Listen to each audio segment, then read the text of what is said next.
नमस्कार. ठरलं तर मग ह्या मालिकेत आपण पाहत आहोत. इथे आता आजीची स्मृती गेलेली आहे आणि सायलीला आजी तन्वी समजू लागलेली असते.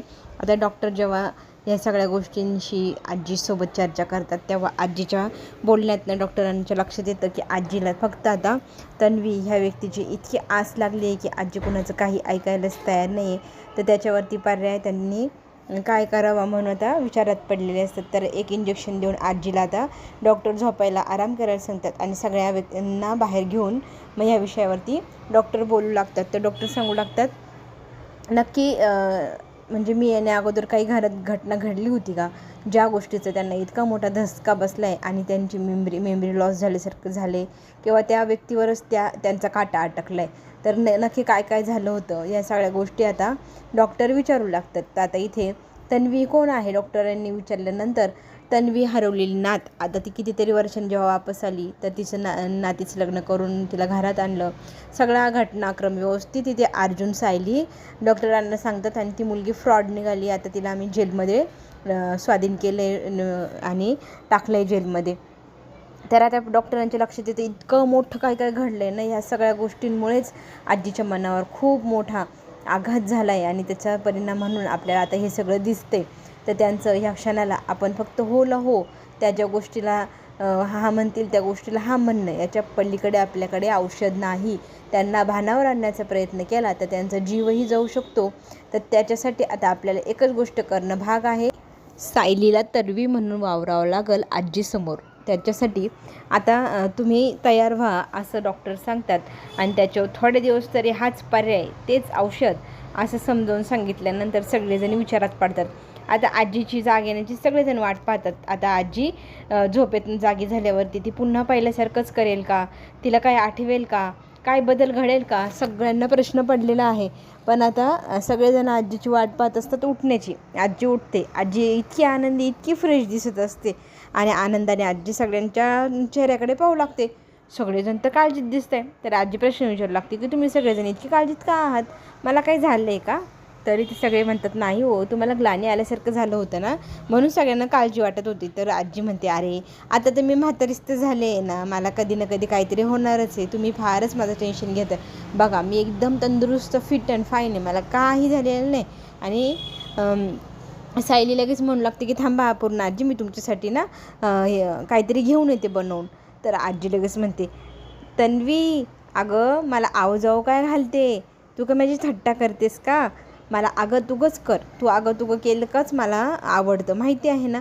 तरी ती सगळ्यांच्या लक्षात येतं का आजी पुन्हा त्याच शॉकमध्ये आहे. आजी काही शॉकमधनं बाहेर पडलेली नाही. आजीची टिकटिक काटा तिथेच अटकलेला आहे तन्वीवरती. आता सगळ्यांना ते सहन तर करावंच लागणार. टेन्शन प्रत्येकाला आलेलं आहे. घरात सगळेजण जेवलेले नाही म्हणून सुमन विमल दोघीजणी मिळून स्वयंपाक करतात.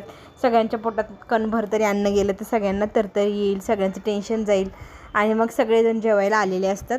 आजीला सायली आणि अर्जुन खुर्चीत बसवतात. जेवायला सगळ्यांना वाढलं जातं.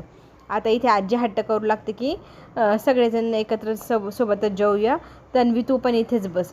त्यांना सगळेजण टेन्शनमध्ये दिसतात. तर पुन्हा एकदा आजी विचारते तुमच्या सगळ्यांच्या चेहऱ्यावर ना काहीतरी काळजीची अशी रेष दिसते, तुम्ही सगळेजण एवढे काळजीत काय. तर आजीला प्रतापाने सगळेजण म्हणतात काही नाही गं, तुझ्या तब्येतीमुळे. बरं इथे लगेच अर्जुन थट्टा मस्करी करू लागतो. आम्ही सगळेजण तुझ्यामुळे टेन्शनमध्ये आणि तुला तर काय 16 लागलेले, तू तर चिरतरुण आहे, तुला तर अजून आता सिंगापूरला इकडे तिकडे असं छान फिरायला नेलं तरी तू मस्त फ्रेश मूडमध्ये जाशील. आजी त्याला थट्टा मस्करी करू नको म्हणून मारते. मग सगळेजण हसू लागतात.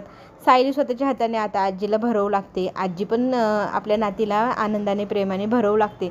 कितीतरी दिवसांनी तुझ्या हातचं खाल्लं, मला खूप आवडलं, तुझ्या हातचं अन्न खाऊन गोड वाटलं, तर तू मला तुझ्या हातूनच जेवण भरव असं म्हणू लागते. आता सगळेजणांना टेन्शन आलं आहे. किती दिवस तन्वी म्हणून सायली वावरत राहणार, हे सत्य आता आजीसमोर तर आणावं तर लागेल.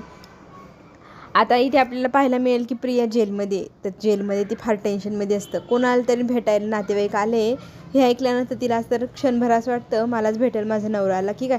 ती लगेच बाहेर हवालदारला येऊन म्हणू लागते की मला भेटेल माझा नवरा आला का. तर त्या कॉन्स्टेबल म्हणू लागतात की तुझ्या डोक्यावर परिणाम झाला आहे का, तुला भेटेल कशाला कोण इथे येईल, आलं तर मी सांगेलच ना. तर ती न सांगू लागते मला कॉल करायला, एक फोन करायचा आहे मला, तुम्ही फोन देता का. कॉन्स्टेबल म्हणते फोन करायचे होते, एवढं लाड करायचे होते, मग घरीच राहायचं ना, गुन्हे करून कशाला तू जेलमध्ये आलीस, काही फोन करायला तुला फोन मिळणार नाही. तिला खरं तर अश्विनला फोन करायचा आहे. तिला फार आठवण येते. ती पण आता बिथरलेल्या अवस्थेत आपल्याला बघायला मिळणार, डोक्यावर परिणाम झाल्यासारखं. आता ती पण वावरू लागलेली आहे. तिला खरंच आता स्वतःचा पश्चाताप होतो आहे, हे आपल्याला पुढे पुढे दिसणारच. घरामध्ये सगळेजण टेन्शनमध्ये. अश्विन तर म्हणतो की एखाद्याचं मानसिक संतुलन बिघडणं, शॉक लागणं, या सगळ्या गोष्टी मी स्वतः अनुभव राहिलो आणि आजीला पण अनुभवताना पाहतोय. पण आता मला स्वतःला सावरावं तर लागेलच ना. पण आजीचं काय करायचं हा प्रश्न आता सगळ्यांसमोर आहे. तर अर्जुन म्हणतो की आपण हे नाटक नको करायला, आजीला खोटी आशा नको द्यायला की ही तुझी तन्वी. आपण ना आजीला भानावर आणायला हवं, तिला सांगायला हवं की ही सायली आहे, सायली तन्वी नाही. आणि ह्या गोष्टीवरती सगळेजण विचार करू लागतात. पण अश्विन लगेच म्हणतो आपण आत्ता ह्या क्षणाला असं नाही करू शकणार, आजीची तब्येत खूप नाजूक आहे, तिला सत्य सांगणं, तिला भानावर आणणं म्हणजे तिच्या जीवावर उठू शकतं. त्याच्यामुळे आता थोड्या दिवस तरी सायली वहिनी तुला हे नाटक करावंच लागेल. अर्जुनचा नकार असतो. सायली मात्र म्हणू लागते की हे बघा, पूर्ण आजीसाठी मला हे सगळं करावं लागेल, ते मी नक्कीच करेल. अस्मिता मात्र म्हणते अगं ती कधीही काहीही तुला विचारेल, लहानपणीच्या गोष्टी, त्या गोष्टी तू कशा पूर्ण करशील, कशा सांगशील, तू तुझ्यापुढं किती मोठं आव्हान आहे, परीक्षा द्यावं लागेल तुला रोज क्षणोक्षणी. आता हे सगळं पाहिल्यावर अर्जुन पुन्हा म्हणतो की नकोच, आपण आजीला सगळं सत्य सांगूया. पण सायली म्हणते की नाही, आजीला आता आपण सांभाळायला हवं, सावरायला हवं. तर आपण ती जे जे म्हणते ना तेच करत राहू. थोडे दिवस तरी तिला भानावर आणण्याचा जो काही तुमचा प्लॅन आहे तो बाजूलाच ठेवा. अश्विन पण म्हणतो नाही दादा, आत्ता तरी आजीला आपण खरं नाही सांगू शकणार, आजीची तब्येत फार नाजूक आहे, तिची काळजी घ्यायला हवी. सायली काळजी घ्यायला म्हणत असते. तर अर्जुन म्हणतो की तू आयुष्यभर तिची काळजी घेशील, तू तिच्यासाठी आयुष्यभर तन्वी बनून पण राहशील, तुझा फार जीव आहे आजीवरती, आम्हाला सगळ्यांना ठाऊक आहे. आणि कल्पना म्हणते की तुला जी हवी ती मदत ना आम्ही सगळेजण करत राहू, तू टेन्शन घेऊ नको, थोड्या दिवस तरी आता आजीचं मन सांभाळायलाच हवं. 1-2 वेड्या तर पाहिल्या, आता ही तिसरी वेडी बरं का. आता हिच्या पण डोक्यावर परिणाम झाला आहे, तिला इतका मोठा शॉक लागला आहे. ती पण विचार करू लागली आहे जसं प्रियाचं झालं तसं माझं पण होईलच. कारण सायली अर्जुनला कळलं आहे की मी जिवंत आहे, ते मला काही सहजासहजी सोडणार नाही. त्याच्यामुळे ती बिथरली, रडती, ओरडती, चिडती, सगळं काही रडून रडून हे करते. क्षणभर तिला असं वाटतं कॅनडाला पळून गेले तर मी सचिनसोबत. पण तिला लगेच लक्षात येतं की सचिन माझ्यासोबत का येईल कॅनडाला, त्याची इथे बायको आहे, तो नाटकच करेल माझ्यासोबत यायला. आणि त्या दिवशी जेव्हा सायलीने तिला पाहिलं होतं त्या दिवशी तिचा तो चेहरा, ते सगळं काय आता इथे साक्षीच्या चेहऱ्यापुढे येतो. तिला माहिती आहे ते डोळे ते काही सोडणार नाही तिला. सायली आता तिचा पाठलाग करणार, तिला पकडणार. ती विचार करू लागते की माणसाला आवाज बदलते, तो पर्सनॅलिटी चेंज करते ती, पण हा चेहरा आहे ना हा काही बदलता येत नाही. आणि ह्या चेहऱ्यामुळे मी नक्कीच पकडला जाईल. तिला कळेल की मीच साक्षी आहे, काय करू म्हणून ती विचार करू लागते. जर हा चेहराच माझ्यासोबत नसला तर मला कशी काही साक्षी सायली पकडेल. हाच विचार करून ही वेडी स्वतःच्या चेहऱ्यावरती चाकूने घाव करू लागली आहे, स्वतःचा चेहरा फाडू लागलेली आहे. आणि आता स्वतःला ती इतक्या यातना करून घेते. एकापेक्षा एक वेडे या सिरियलमध्ये आपल्याला पाहायला मिळणार. मनोरुग्णांची जणू काही इथे रांगच लागली आहे. चला पुढे आता हिचं काय होतं, कशी दिसती हे आपल्याला पुढेच कळणार. तर आता इथे कल्पना सगळ्यांना सांगते की सायलीला वेळोवेळी आजीसमोर कोणी पण मदत करत राहायची, कुठल्याही प्रश्नाला काही अडचण आली तर आम्ही सगळेजण आहोतच, आता आजीची सगळ्यांनी काळजी घ्यायची. पण प्रतिमा म्हणू लागते की हे झाला हा आजचा एवढा भाग, पण माझ्यासमोर एक मोठा प्रश्न पडला आहे, तो प्रश्न काय, म्हणून रविराज प्रश्न विचारतो. तर प्रतिमा सांगू लागते आपल्याकडं खोटी बबली तन्वी म्हणून आली, पण आपली खरी तन्वी कुठे, त्या रात्रीचं तन्वीचं काय झालं, ती तन्वी तिथून गेली कुठे, आता कुठे असेल, कशी असेल, आहे की नाही, हाही प्रश्न आता सगळ्यांसमोर उद्भवला आहे. प्रतिमाने तो व्यक्त केला आहे. हा प्रश्न तर इथे आपल्या सायलीला कितीतरी दिवसांपासून पडलेला आहे की ही जर नकली आहे तर असली तन्वी कुठे, तिचा शोध हे दोघंजणं गुपचूप तर घेतच आहे. आता आपल्याला पुढे जे काही पाहायला मिळणार ते फारच इंटरेस्टिंग असणार.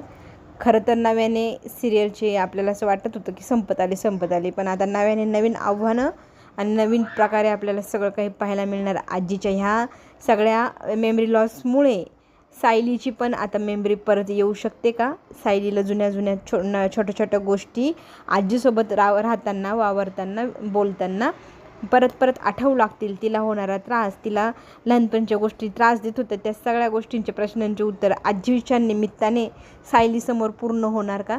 आता लहानपणीचं एक कोड आहे, तर चांदोबा चांदोबा तू भागलास का, निंबोनीच्या मागे लपलास का. तर आजीने आणि तन्वीने मिळून या गाण्याचा थोडा फेरबदल केलेला आहे. घरातल्या सगळ्यांना प्रश्न पडले, आता सायलीला ते जमणार नाही, पण सायलीने ते कोडं पूर्ण केलं. जे कोडं लहानपणी सायली नेहमी मधुभाऊंसमोर घालायची. आता सगळ्यांना शॉक बसला आहे की हे जे गाणं आहे ह्या दोघींनी चेंज केलं, हे आजपर्यंत कुणालाच ठाऊक नाही, पण सायलीने याचं उत्तर कसं काय दिलं, म्हणजे खरी तन्वी ही सायलीच का, असा सगळ्यांसमोर आता प्रश्न उद्भवला आहे. सगळेजण शॉकमध्ये आहे. सायलीने हे कोडं कसं पूर्ण केलं. आता नव्याने सायली आणि तन्वीतला फरक सगळेजण शोधू लागणार. चला तर मग पुढे येणारा जो काही ट्विस्ट आहे, जे काही आहे ते आपल्याला सगळ्यांना पुढेच पाहायला मिळणार आणि सगळ्यांना उत्सुकता लागली ते पाहण्याची. तर आपण पुन्हा भेटूया नवीन भागामध्ये. तोपर्यंत घेऊया छोटीशी विश्रांती. अर्जुन आणि सायली मिळून हे कोडं कसं सोडवत आहे, स्वतःला सायली कसं सिद्ध करते, हेही आपण पुढे पाहूया. तोपर्यंत छोटीशी विश्रांती. चॅनलला लाईक करायला विसरू नका, सबस्क्राईब नक्की करा. आपण पुन्हा भेटूया नवनवीन व्हिडिओसोबत. तोपर्यंत धन्यवाद.